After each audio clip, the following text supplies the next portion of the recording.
Our first speakers after the break are going to be Dr. Rachel Schambow and Dr. Jesper. Rachel is a postdoctoral, actually a researcher. Now a researcher in our center. She's in charge of overseeing our research portfolio at the Center for Animal Health and Food Safety.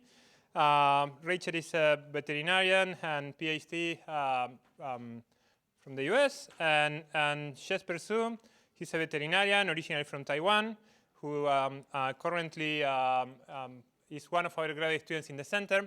They are both going to present some of the results of the research work that we have been doing on the impact of African swine fever on animal, public, and environmental health in the Philippines. So, Jesper. Hello. Can everyone hear clearly? Hi. Before that, if anyone is from Philippines, please raise your hand. Oh, perfect. We have 3 here. So I'm pretty excited to introduce the topic, the impact of African swine fever on animal, public health, and environmental health in the Philippines. So basically, we will start from 3 perspectives, which is a combination of One Health concept, which is pretty exciting. Here is a figure in East and Southeast Asia. And since 2018, there is a huge ASF outbreaks in the following years, from 2018 to 2023. In the left, the dark red is the country with both ASF and foot and mouth disease outbreak. And with pink is only ASF. With blue is only foot and mouth disease. And the only 2 colors is white is Taiwan and Japan, which is currently free from both of the disease. So today's topic is about in the Philippines, ASF in the Philippines. Philippines is an archipelagic country with more than 7,600 of islands in Southeast Asia. The average annual rainfall is above 2,348 millimeters. And the temperature is pretty tropical and maritime, with the average of 27 Celsius degrees. Even in the winter, it's pretty hot. And the population size is around 170 million. The people with 80% of Catholic and 6.4% of Muslim. There is no foot and mouth disease outbreak in the Philippines now, and the first case of ASF beginning in July 2019. So here is a snapshot of the past 5 years. From the first year of ASF, only 3 affected regions. But in the end of 2023, 100% of the regions and 89% of province has been affected. And in the BAI website, they have update monthly or bi-weekly update of the active cases of ASF in their government website. So we can see there's still many regions or many provinces still endemic active outbreaks. And the farming system in the Philippines can divide basically into backyard or commercial farm.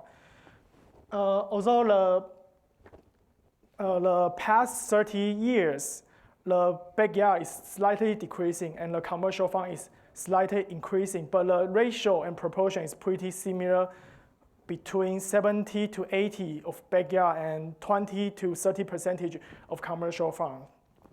The backyard system can be generally defined as they have keep less than 20 heads of pigs, or they have other livestock such as chicken, horse, or cattle in their backyard farms. And it is typical open to the environment. During the outbreak, the government has implemented the National ASF Prevention and Control Program. They divide different geography regions into the zones, from the free zone to infect zone. The green zone is the free zone, and the red zone is the infected zone. And for the movement flow of the live pig, pork, and pork products, there is only allow unidirectional movement. For the depopulation strategies, they use a 1-7-10 policies. Under 1 kilometers of an infected site, or called a ground zero, there must be total depopulation. But they have slightly changed the policy given different regions or different provinces. They have their own regulatory. And under 7 kilometers from the ground zero, they were under surveillance and limited port trading in some region. And under 10 kilometers of radius, they were monitored for ASFV virus. So we do have research on the spatial and temporal analysis in the Philippines between 2019 to 2022 using 36 months of data. And we depict the epidemic curve showing a pattern of ASF recurrence. And specifically, the spatial and temporal clustering happen in the central region, which is the biggest island in the north. And with a seasonal pattern, the highest season is occur between August to October, and the lowest between April to May. And we also quantifying the reproductive number, want to understand the dynamic of the spreading in the countries. We call the RF, the reproduction number at the farm level. If a number is above 1, means the disease is spreading and leading to potential outbreak. If a number equals 1, means the disease is pretty stable. And if that under 1, means the disease will die out. And we have a confidence interval for different period of time from the first 2 years. And it shows a trend of becoming endemic from epidemic. And next, we want to understand the risk factor in the Philippines. And here is a literature review from China and published there showing the ASF common risk factors in East and Southeast Asia. It's generally divided by direct transmission, indirect transmission, and also we need to highlight the impact of human behavior. And in the context of Philippines, we do a logistic regression model to identify if there is a specific risk factor in the Philippines. And the result showing is that in the Philippines, our model identified the first one, the top 3 risk factor is, first is a soil feeding, and second is a personnel movement without trusted biosecurity. And the third one is lack of disinfection protocol as key factors for ASF introduction in the field. Other than that, this is mainly the human behavior, but in the field, we need to also consider about some of the environmental factors. A lot of regions in the Philippines have mountains, which has more, I have heard like more than 80 or 90% of the farmers are backyard farmers. So the biosecurity level is different from the urban cities. That's a mountain region. And also they have some typhoon season. There's also seasonal flooding. And in Southeast Asia, there's also an earthquake. So there were combination result to some of the landsliding and change the environmental regarding the ASF control. So both the human behavior factor and environmental factor are pretty important in the field. So Rachel will take over the next.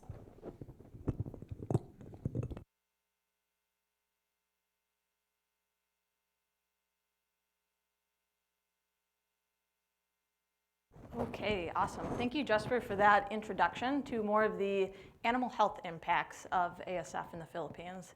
So we're actually going to switch gears a little bit now to talk more about ASF and public health. And this is not something that's you often see together, mainly because ASF is not a food safety concern. I want to make sure that's super clear.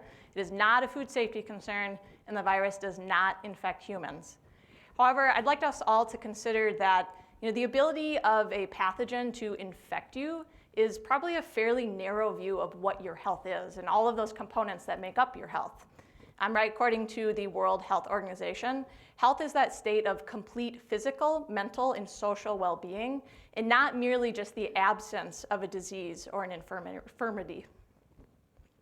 And so we're going to kind of consider some of these domains and how ASF may affect them. So our physical health, right, that's kind of straightforward. That's our functioning of our body.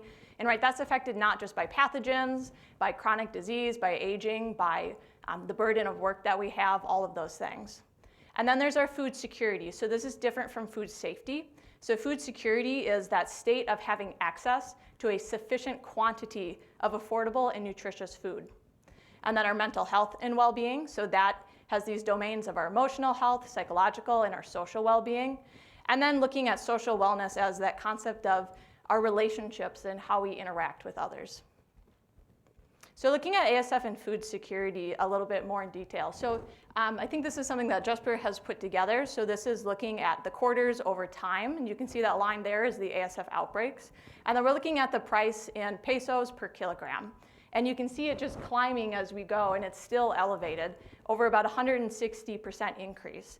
Now, I think there is, I haven't read super far into this potentially. I think there is that caveat of this did coincide with COVID, and we know there was some inflation due to that. However, this is a good picture too. This is a picture that Jesper took in the market. So you can see the prices have climbed quite a bit and been sustained. And we have seen this in published literature as well. So there really hasn't been any fallback, and it's really thought to be that mismatch of supply and demand. So this is a picture also, I think, Jesper, when you were there in June, a wet market in the Philippines. But they're really reporting that they're seeing still these significant year-on-year increases that's related to the strong consumer demand and limited supply within the country from the domestic production. And this is something, we've had the opportunity to work with some of our training cohorts in the Philippines. We hear them say at these workshops as well, just anecdotally. So that continues to be a concern, right? As the price increases, it becomes more difficult for people to access this as a sustainable, nutritious source of protein.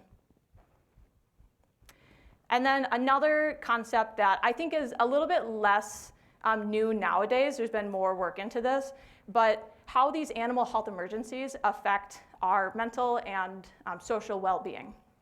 So specifically for ASF in the Philippines, I was fortunate to be able to go back in December of 2023 and meet with some of our training cohort and have them do this questionnaire that asks them about their physical, emotional, and mental states before and after the ASF outbreaks. And if you want to learn more on this, we actually do have one of our students has a poster on this in the poster session. But we had them do this in the workshop, and then we're able to have a live discussion about the results and to kind of dive into more of some of their stories that they had to tell. So these here are just some of the options that they specifically listed that they felt following the ASF outbreaks. Reduced energy, reduced enjoyment of life, new feelings of anger or frustration, reduced sleep, new feelings of hopelessness or sadness, and trouble concentrating. And so I shared these with you, not to scare you or, anything like that, but it's really important that we are aware of how we might feel, the things we might experience negatively before these things happen, because that's one of the ways that you can identify it in yourself and others and really try to protect your health, protect your community's health as you're experiencing these very difficult and very severe responses to these outbreaks. And these are similar to findings from the FMD response in the UK in 2001 and in Japan in 2010. So not a totally new concept, but there still isn't a lot of work out there. I think sometimes we very much overlook this concept. And this is something that we did at a workshop in June, just asking them, what's your burden of work and how has that changed? So you can see the red is before and the blue is after. And that's a really significant change in work. I think those that have responded to things like the HPAI outbreaks, those that have responded to ASF outbreaks in other countries will probably not be surprised at all by this. It requires a huge increase in your work time that can really exacerbate a lot of those problems, cause new stress, new negative feelings and emotions. And so these are just a couple of stories that they said in the workshop that stood out to me, and I'm just sharing them here because we didn't capture them really in any other ways. But one of the things that the veterinarians reported was that we are economically fairly stable. It's not our farms that are being depopulated, but this really negatively affects the producers. So for example, they reported that it affects the ability of farmers to send their children to school because they don't have that income source anymore. And some said, I'm okay, I have my support system, but I've been to farms where we depopulated them, and following that event, I was seriously concerned about that risk of suicide for that farmer. So these are really serious things that, if this happened here, this happened in other countries, we need to be prepared for and know how to deal with, and also provide support for those that are going through it now. So I just want to have this slide in as well to show that there are resources out there. There are people that are working in this space. So for example, I really like that AASV has this animal depopulation resiliency check-in tool. So this is intended to be done following a depopulation event. It's freely available. They have videos talking about how to use it. It was developed with mental health specialists to try to help people identify how they're feeling after event, and potentially, if you need to go get care or you need other support, to help you find that or recognize that you should find that. I'd like to highlight the Minnesota Department of Agriculture page. I think they have a fabulous set of resources. So if you're here in the state of Minnesota, there are a lot of resources for rural stress and rural mental health. And I think other states probably have similar resources as well. And then finally, we've started to incorporate this in some of our training modules, but it's a concept called psychological first aid. So if you haven't heard of this before, it is an evidence-informed approach that is really aimed to reduce stress symptoms following a disaster event. And this can be a traumatic event, a natural disaster, a public health emergency. So for example, I think they're using this with the HPAI responders here in Minnesota. It's really to help you not to be a mental health expert, but to identify those symptoms that need immediate help in yourself or in others around you following this traumatic event. So I like this training. I had the opportunity to take this through a course that I did through the Summer Public Health Institute. It's totally free, so you can go on and take that yourself if you're interested in learning more about how you can help in this space. All right, and so then we're going to shift gears one more time and talk about ASF and environmental health. So this is another space that really has not seen much attention at all. And when I talk about environmental health and environmental impacts, I'm talking about the effects of an activity, event, or process to the natural world. And there's a lot of potential negative effects from our disease response. Things like mass carcass disposal. What do you do with large amounts of birds? That's already a problem. But what do you do with large amounts of sows or boars? What do you do with the vast quantity of animals? We have a lot of PPE that's generated that needs to be disposed of, right? We can't use it at another farm. We need to throw that away. What's the impact of that? And threats to endangered wild species. But all of these have not been formally assessed. So we were really fortunate to receive a grant from the University of Minnesota Institute of the Environment to conduct this research in the Philippines with our partners at the International Training Center for Pig Husbandry, or ITCPH. So just some examples of kind of some potential risks that we know exist, that we've learned from our colleagues in the Philippines. For example, they have these warty pig species. So if you're not familiar with these are not like the feral swine that we have in the US. These are their own species, and they interact. They have a different relationship to the ecosystem. But these guys are potentially at threat, or threatened by ASF. You can see here's a recent report, or this is actually back in 2021, but you see more of these as well. There's other species like the Bornean wild pigs, for example, that all could be potentially wiped out by ASF. So back in June of 2024, we were able to start piloting some of this work at a workshop that we had with our training cohort. And so we asked them to do a stakeholder mapping exercise to try to help us understand who are really the players when it comes to environmental health and animal health in the Philippines. And so there is a poster on this as well from one of our vet students that was a summer scholar with us this summer. But what we heard was things of, and I'll highlight this pig carcass there because I think it's hard to see on this screen, but anecdotal reports of just dumping carcasses in water sources, concerns about how to dispose of swine. So they have a really high water table in the Philippines, and they have laws that don't allow them to burn carcasses, so Clean Air Acts. But they're concerned, given our high water table, are these things going to leach down into that as they decompose? We did do a literature review over the summer with our vet student, and really there's not much out there at all about ASF and environmental health. There was one study looking again at water quality concerns from those decomposing carcasses in Vietnam, but there's really not much out there. And so the future studies that we will be doing through this grant from INE is really to have a more comprehensive assessment of the environmental effects with some of our key Filipino stakeholders. And then hopefully being able to translate some of that information back here so we can improve our preparedness. So again, like Andre said earlier, we need to do things in peacetime, not while it's all going on. All right, and so then I think Jesper is going to give us.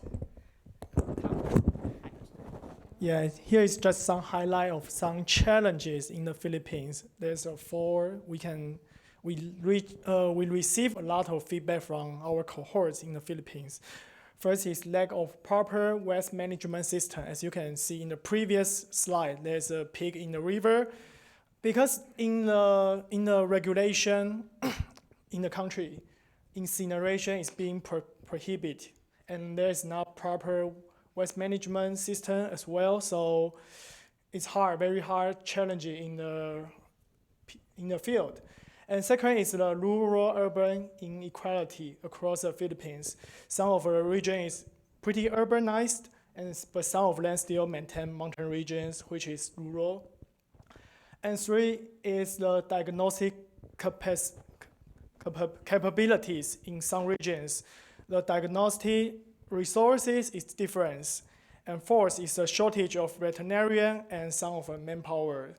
Most of the veterinarian in Asia or East Asia or Southeast Asia, they go to a small animal clinics. It's a common problem in these regions, and not enough swine veterinarian and new swine veterinarian in the Philippines now. Yeah, just some final comments then. So when we're thinking about, how do we continue to prepare for ASF here in places where we don't have it?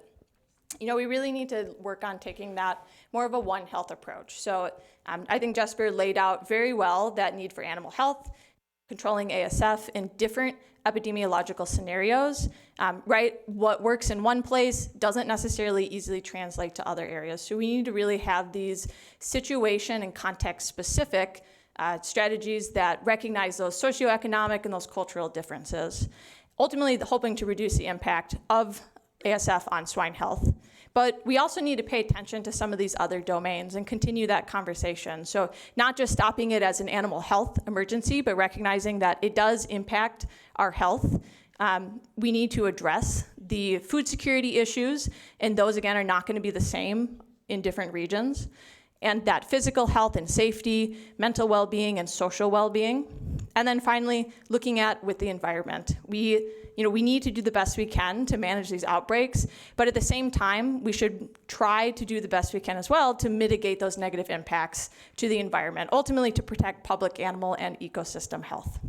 So we hope that this has shown you how we should start considering ASF strategies more from this holistic viewpoint. All right, and so these are all the folks that we want to thank for their support and for helping us with these projects. And these are some pictures of some of our training cohorts in the Philippines. We always really love working with them. They teach us a lot. And yeah, happy to take any questions that you may have.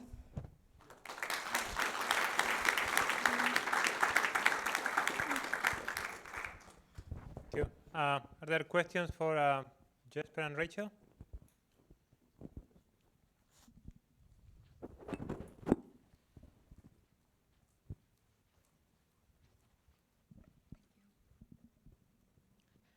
I have a couple questions.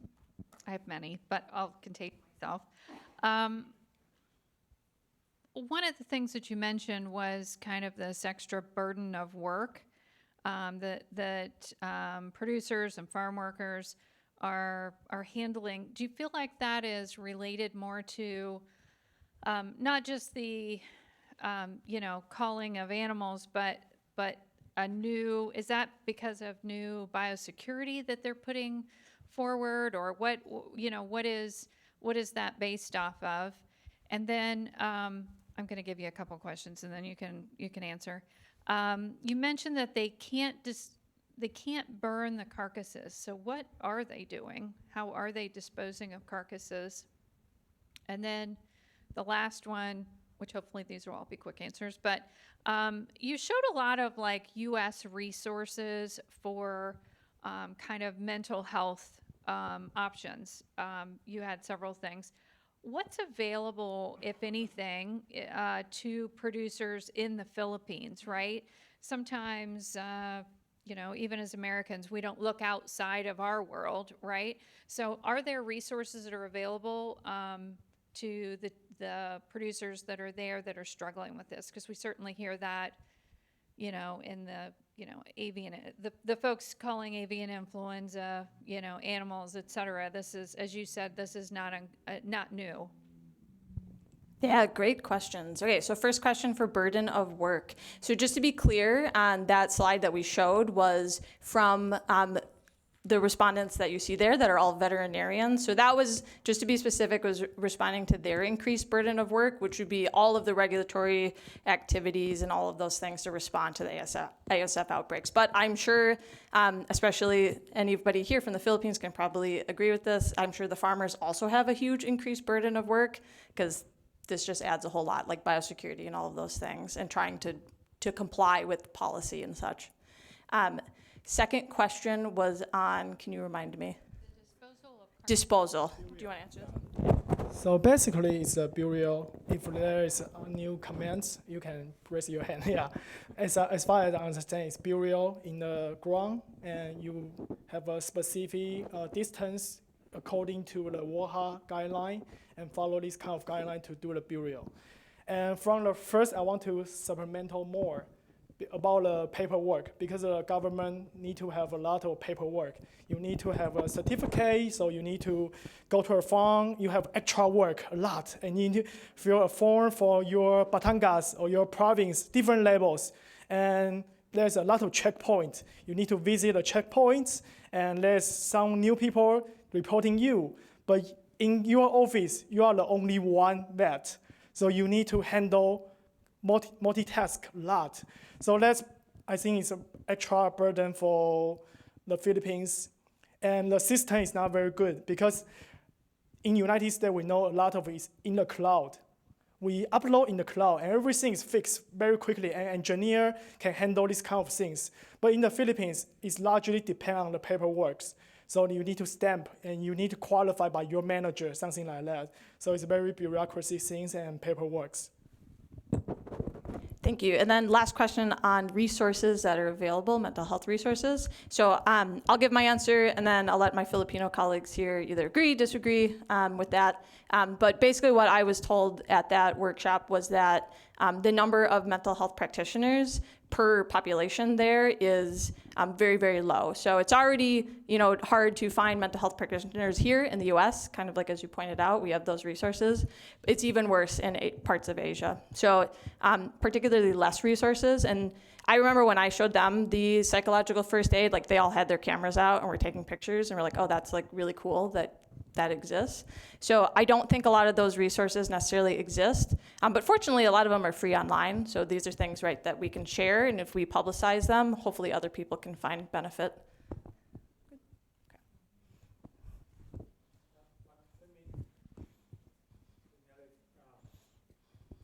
Just one comment on what Rachel and Jesper were mentioning.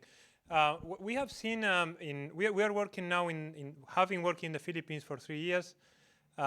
In Vietnam, actually, we have the director of the ASF control program in Vietnam, Dr. Chong here. He's one of our new graduate students as well, and the Dominican Republic.